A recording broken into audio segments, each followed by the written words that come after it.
Fan DC 6 volt ফ্যানের বিভিন্ন জায়গাকার voltage, যেমন ব্যাটারির ভোল্টেজ, তারপরে তোমার এই যে ভেতরে দেখো দুটো সার্কিট থাকে, সেই সার্কিট দুটোর কাজ কি।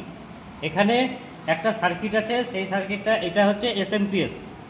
এসএমপিএস মানে মেন পাওয়ার সাপ্লাই। এটা এই পাওয়ার সাপ্লাই 220 ভোল্টেজ ঢুকছে, এই পাওয়ার সাপ্লাই থেকে 6 ভোল্ট বেরোচ্ছে। 6 ভোল্ট বেরিয়ে এই সার্কিটের মাধ্যমে এটা যাবে ব্যাটারিতে ডিসি ভোল্ট চার্জের জন্য, ডিসি চার্জের জন্য, ব্যাটারিটাকে চার্জ করার জন্য।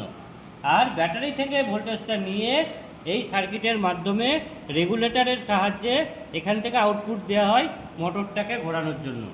তবেই একটা ডিসি ফ্যান কাজ করে। মেন হচ্ছে আমাদের থিওরিটা ভালো করে জানতে হবে। থিওরি যদি আমরা বুঝতে পারি তাহলে যে কোনো সার্কিট আমরা সারাতে পারবো, ঠিক করতে পারবো। তাহলে এই যে ডিসি ফ্যান দেখছো, এই ডিসি ফ্যানটা 6 ভোল্টে কাজ করছে, 6 ভোল্টে চলছে। এবার 6 ভোল্টের ব্যাটারিটাকে চার্জ করতে গেলে কি দরকার, এখানে এসএমপিএস দেওয়া আছে। এসএমপিএসও থাকতে পারে, আবার রেগুলেটেড তোমার ট্রান্সফরমারও থাকতে পারে।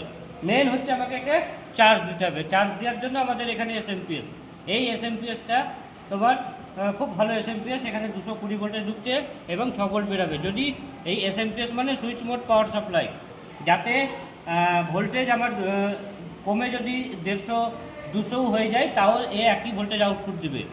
আর যদি ট্রান্সফরমার দিয়ে তোমার এসএমপিএস হয়, ট্রান্সফরমার দিয়ে যদি তোমার এখানে রেগুলেটর হয়, তাহলে ট্রান্সফরমারে কী হয়, ইনপুট ভোল্টেজ কমে গেলে আউটপুটে কমে যায়, সেখানে চার্জ হতে কিন্তু অনেক সময় লাগে।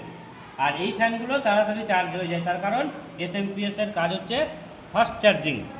এসএমপিএসের কাজ হচ্ছে ফাস্ট চার্জিং, তাড়াতাড়ি চার্জ হয়ে যায়। তাহলে দেখো এখানে যেটা বললাম আমি, সেই ভোল্টেজগুলো কোথায় কত আছে।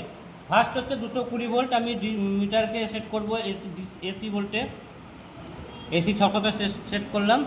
এবার এই এসি 600টা এখানে হচ্ছে 220 ভোল্টেজ ঢুকছে। দেখো 228 ভোল্ট এখন আছে।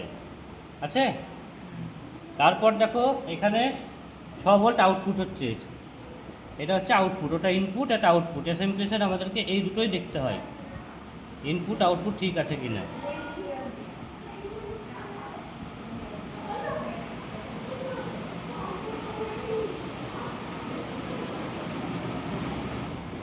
এই যে ডিসি ভোল্ট, এই দেখো 7 ভোল্ট বেরোচ্ছে, আছে।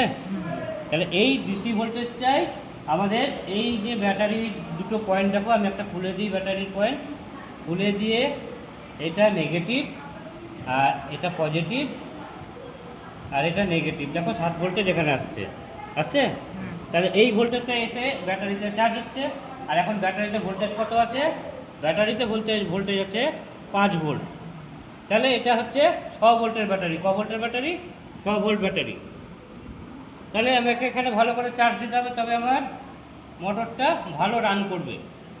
ঠিক আছে, তাহলে এই সার্কিট হয়ে রেগুলেটর হয়ে মোটরটাকে ঘোরাচ্ছে। এবার আমরা দেখে নিই, দেখো ঘুরছে, স্পিড মোটামুটি ভালোই আছে।